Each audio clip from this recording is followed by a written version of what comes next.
দাঁড়ান, কথাগুলো একটু মন দিয়ে শুনুন।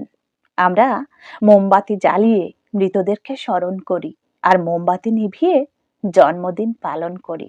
সারা জীবন দেওয়ালের পেরেকটা, ওই ছবির বোঝাটা বয়ে নিয়ে বেড়ালো, কিন্তু মানুষ প্রশংসা করলো ওই দেওয়ালে ঝুলে থাকা ছবিটার। কিন্তু পেরেকটার ব্যথা, যন্ত্রণা, কষ্টটা কেউই উপলব্ধি করতে পারলো না। আমরা 1000 টাকার পায়েল পায়ে পড়ি, কিন্তু 1 টাকার টিপ কপালে পড়ি। তাই দাম নয়, স্থানটাই আসল। ঘরে থাকা গীতা আর কোরআন কখনোই ঝগড়া করে না, কিন্তু যারা তাদের নিয়ে লড়াই করে তারা হয়তো কোনো দিনও ওগুলো পড়েই দেখেনি। নিমপাতার মতো তেতো কথা বলা মানুষগুলোই হলো আসল বন্ধু। মিষ্টি কথা তো ঠকবাজ, চোচ্চোর, চাটুকররাও বলে থাকে।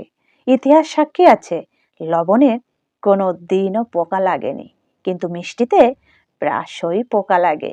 মানুষ সৎ পথে বা ভালো পথে কখনোই চলে না, অথচ খারাপ রাস্তায় লোকের প্রচুর ভিড়। তাই তো মদ বিক্রেতাকে কখনোই কোথাও যেতে লাগে না, কিন্তু দুধ বিক্রেতাকে যেতে হয় সবার দ্বারে দ্বারে। আমরা দুধ বিক্রেতাকে জিজ্ঞাসা করি, দুধের জল মিশিয়েছ নাকি?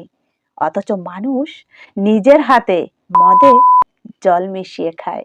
মানুষের বুদ্ধি দেখুন, মানুষকে পশু বললেই সে রেগে যায়, অথচ সিংহ বললে সে ভীষণ খুশি হয়।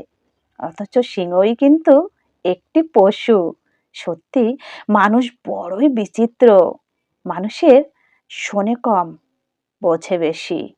সত্যি বলছি, মানুষ বড়ই বিচিত্র।